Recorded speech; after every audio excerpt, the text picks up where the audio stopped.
Hola, en el día de la fecha vamos a pasar a proceder con el primer parcial de Historia de las Relaciones Internacionales en América del presente año 2024. Para comprender el relacionamiento entre la corona de Portugal y la corona española hay que remitirnos al Tratado de Alcazaba-Toledo de 1479,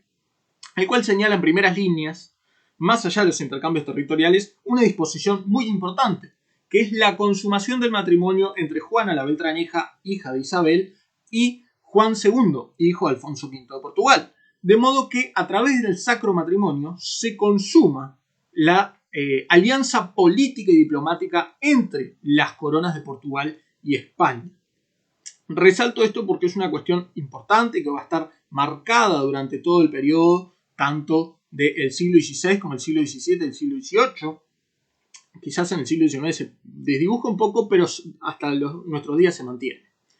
A tal punto que esta alianza político-diplomática casi llega a perecer, dado los intereses de Juana la Beltraneja de ingresar a un convento en pos de no casarse con Juan II. Lo que hubiese significado una nueva ruptura en ese relacionamiento entre la corona de Portugal y la corona de España. Ahora bien, una vez que Colón, dada la ventaja del factor militar estratégico que tenía España, dada esa marina importante que tenía tras la consumación unificada de la Armada de Castilla y la Armada de Aragón, donde se resaltan navegantes importantes como Roger Lauria o el almirante Bonifaz, las coronas, tanto española como lusa, se ven en una situación en donde básicamente comienzan una nueva disputa por la expansión territorial del Nuevo Mundo.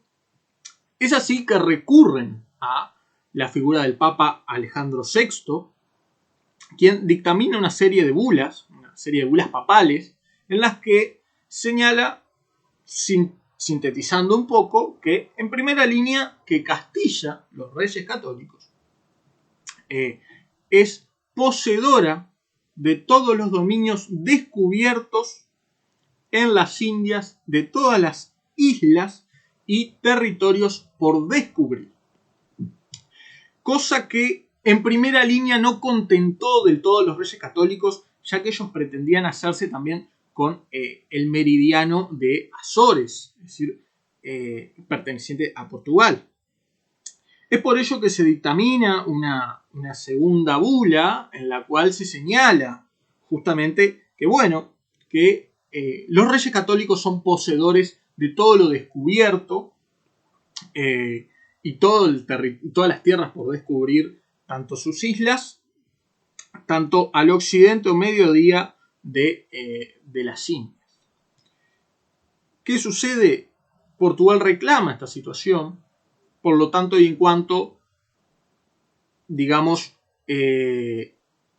Alejandro VI lo que señala es una nueva bula que otorga los mismos derechos que le otorgaba Castilla, pero ahora la corona portuguesa, sin perjuicio de derogar las bulas anteriormente establecidas. Es por ello que ante un nuevo reclamo de los reyes católicos, el Papa Alejandro VI dictamina su última bula antes del Tratado de Tordesillas, en el cual apunta a señalar que,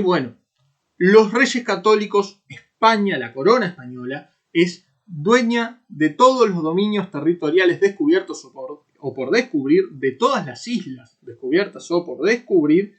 en el universo, siempre y cuando hayan sido descubiertas por naves castellanas. Esto nos lleva a un siguiente tratado, es decir, dado la inoperancia, si se quiere, del papado para dar resolución y contentar a ambas coronas, las coronas deciden tomar cartas en el asunto por su propia mano y entablar un tratado conjunto. Es decir, lo que se pacta es el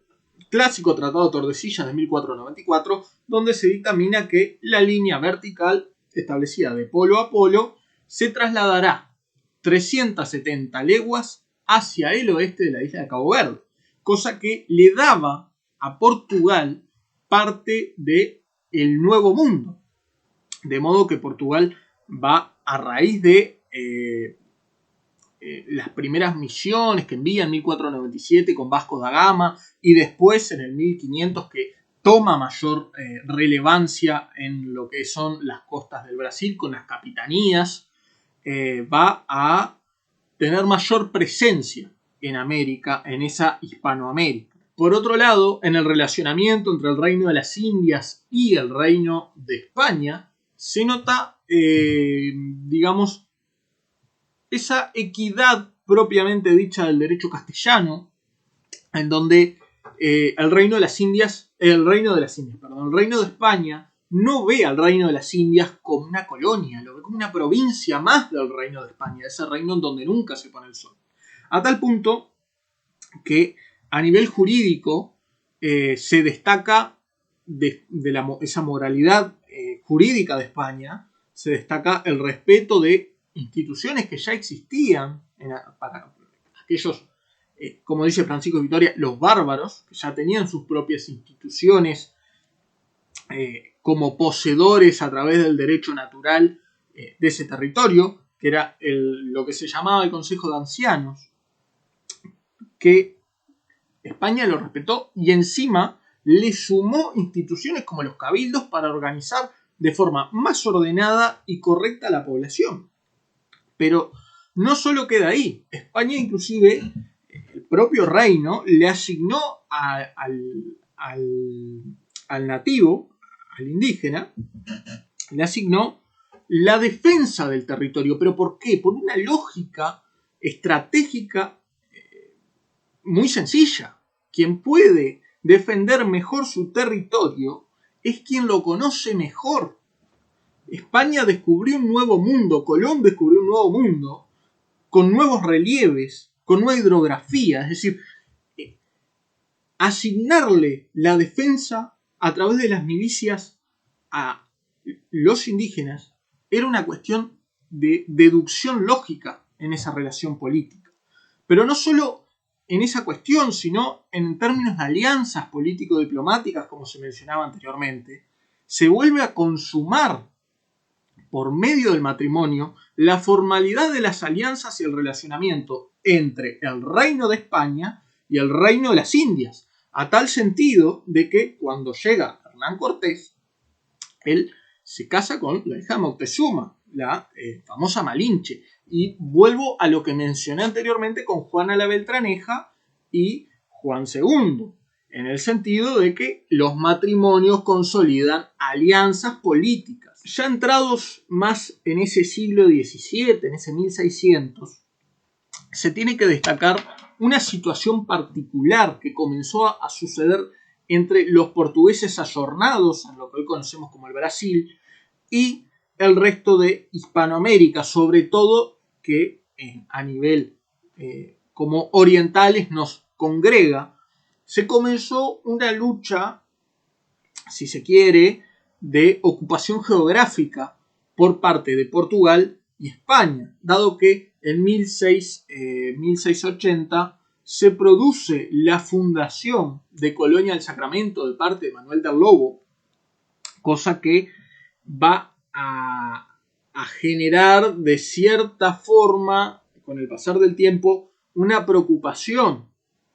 para las instituciones del Reino de las Indias, dado que esto materializaba el avance portugués hacia el centro del continente. Por lo cual se llega en 1750 a un Tratado de Madrid, debido a que, dada la fundación de Colonia del Sacramento, se había mandado la orden desde Buenos Aires de dar fundación a la ciudad de Montevideo en el año 1726, a modo de evitar que siguiera ese expansionismo portugués, fundando ciudades en lo que va a ser más adelante la Banda Oriental. Es por ello que llegamos a un Tratado de Madrid de 1750 que nos señala que, básicamente, visto desde el derecho público, un ejemplo de permuta en donde Portugal pretendía permutar Colonia del Sacramento por las colonias guaraníticas. ¿Por qué? Porque Colonia del Sacramento para Portugal era una posición no solo estratégica a nivel geopolítico, sino que también era una cuestión de lo que se habla en la época de honor entre los reyes. Era una cuestión de que era su ciudad dentro de lo que después va a ser la banda oriental. Es por ello que se consuma el Tratado de Madrid de 1750, pero a raíz del Convenio Pardo de 1761 se anula lo acatado en el Tratado de Madrid, y se retoma la línea establecida en el Tratado de Tordesillas de 1494, de modo que España recupera nuevamente Colonia del Sacramento, Río Grande do Sur y Santa Catalina. Posteriormente a ese Tratado de Madrid y a ese Convenio Pardo que anula el Tratado de Madrid y vuelve al Tratado de Tordesillas, se llega al Tratado de San Ildefonso de 1777, donde, se busca la paz, mientras que Portugal plantea la devolución de Colonia del Sacramento y la isla de San Gabriel, renunciando a básicamente todos los puertos y territorios de lo que va a ser posteriormente la propia banda oriental. De modo que se trasladaba esa línea hacia el este, por lo cual digamos que ahora la frontera entre el Reino de las Indias y el Reino de Portugal, de ese Brasil portugués, se establecía en las costas del arroyo Chuy, las costas de la laguna Merín, las cabeceras del río Negro, hasta Peperiguazú. Por otro lado, tenemos que hablar del relacionamiento entre el Reino de las Indias y el Reino de España con Gran Bretaña. ¿Qué juega Gran Bretaña en esta situación? Para entender cómo Gran Bretaña fue lo que fue en la situación de América, sobre todo en ese tumultuoso siglo XIX, hay que remitirnos al Tratado de Utrecht de 1712, posterior a esa guerra de sucesión española entre Habsburgos y Borbones, donde Luis Felipe de Anjou es designado como Felipe V, rey de España. Y bueno, a raíz de ese Tratado de Utrecht, no solo evidentemente se le pone fin a la guerra de sucesión española, sino que también Gran Bretaña es quien saca la mejor tajada de esto. Portugal lo único que obtiene es la recuperación de Colonia del Sacramento, pero Gran Bretaña saca un buen pedazo de la torta de todo esto. Primero que nada, conserva Menorca y Gibraltar, dos territorios que, si bien evidentemente no pertenecían al Reino de las Indias, eran en términos estratégicos importantes para España. Además de que conserva, la bahía de Hudson, Terranova, pero lo más importante, a mi entender, es que obtiene el navío de permiso, cosa que le permitía a Gran Bretaña, una vez al año, enviar un navío con 500 toneladas para llevar y comerciar en los puertos del Reino de las Indias. Como mencioné, Portugal recuperó, Colonia del Sacramento, pero no fue lo más a destacar. Ahora, el otro relacionamiento importante es entre el Reino de las Indias, el Reino de España y Gran Bretaña. ¿Qué sucede? Gran Bretaña no tiene una destacada presencia en el Reino de las Indias hasta el siglo XVIII. Hay que recordar que la Royal Navy se crea recién en 1509 con Enrique VII. Es decir, Gran Bretaña no tenía un poder naval equiparable al de España para hacer frente. Que inclusive tampoco es que hizo frente directo más allá de lo que sucede con la ocupación de la Gran Malvinas en 1765. Pero en la situación que nos congrega, hay que entender que ese Tratado de Utrecht, pese a los repartos territoriales y demás, de que Gran Bretaña conserva Menorca, Gibraltar, Terranova, la bahía de Hudson, etc., se destaca el navío de permiso que obtiene Gran Bretaña, el cual le permite a Gran Bretaña trasladar un navío mercante con 500 toneladas a América una vez al año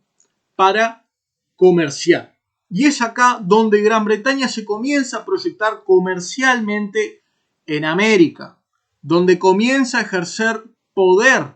en ese reino de las Indias, y esto me lleva a la conclusión final de este video. Entonces, ¿qué podemos concluir? Que tanto Portugal como Gran Bretaña en su relacionamiento con España y el reino de las Indias tenían objetivos y tenían medios para alcanzar esos objetivos. Es decir, no hay que olvidar que la política exterior y el ejercicio del poder de esa política exterior es la traslación de los recursos sociales, económicos y políticos de la política interna hacia la política exterior. Por tanto, teniendo eso en mente, lo que va a ser Portugal y va a ser Gran Bretaña va a ser a través de tratados, sobre todo, si bien Gran Bretaña utiliza su poder naval, dado el flaqueo del poder naval español tras la Guerra de Sucesión Española, donde Gran Bretaña rompe con el monopolio marítimo de España. Más allá de eso, se centra en lo territorial, pero en dos planos distintos. En el caso de Portugal, se centra en lo territorial geográfico, es decir, en lo tangible del territorio, es decir, avanzar en el plano político territorial de América, de Sudamérica. Pero en el caso de Gran Bretaña, su función, o su objetivo, mejor dicho, como está señalado en este mapa mental, era maximizar o explotar el comercio marítimo. No hay que olvidar Gran Bretaña, es decir, digamos, de esa filosofía geopolítica anglosajona de quien domina el mar, domina el comercio mundial. Quien domina el comercio mundial, domina las riquezas del mundo. Quien domine las riquezas del mundo, domina el mundo mismo. Es decir, en ese relacionamiento tripartito entre Gran Bretaña, el Reino de España, incluyendo evidentemente el Reino de las Indias como parte de España, y la Corona de Portugal, el objetivo fue derrocar en cierta forma o tener un cambio del actor hegemónico de la época, es decir, del hegemón en Iberoamérica, de la obtención de territorio por parte de Portugal y de la obtención del territorio económico y comercial y marítimo de parte de Gran Bretaña.